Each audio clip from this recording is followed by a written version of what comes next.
Welcome to the Weekly Well. In Acts chapter 4, we have an account of this group of believers in Jesus, and we would define them, I guess, as the early church. And at this point, they have grown into, their numbers have grown into the thousands. It's a rather large group. And we have this story or this account of how they're conducting themselves. And in verse 34, it talks about there being no needy people among them. We have examples of people who owned land or who had other resources, and from time to time they would sell those off, and they would take the money from that and put that at the disciples' feet and offer those proceeds to serve the needs of the entire body of believers, the entire community that was gathered there. Their needs were met. They looked after one another, not just their spiritual needs, but the physical needs as well. Everything was taken care of.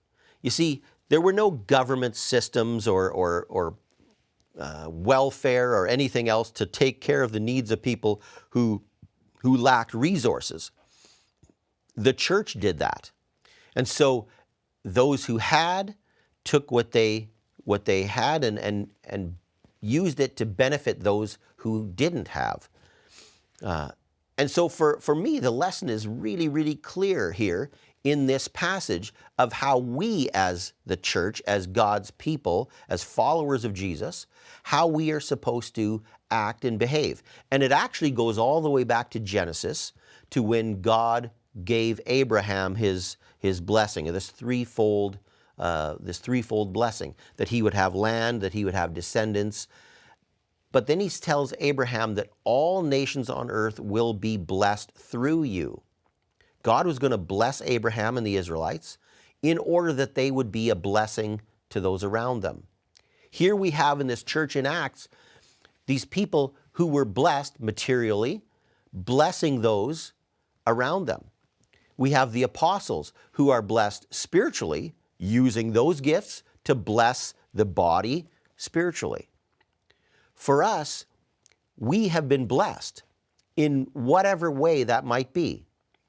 And so it's not just for us. We're not just to enjoy the blessing and keep it all to ourselves. That is not why God has blessed us.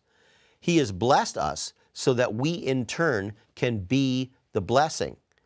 And when we do that, we open up opportunities to share the good news of the gospel. We open up opportunities to tell people about why we operate that way, about our faith in Jesus Christ.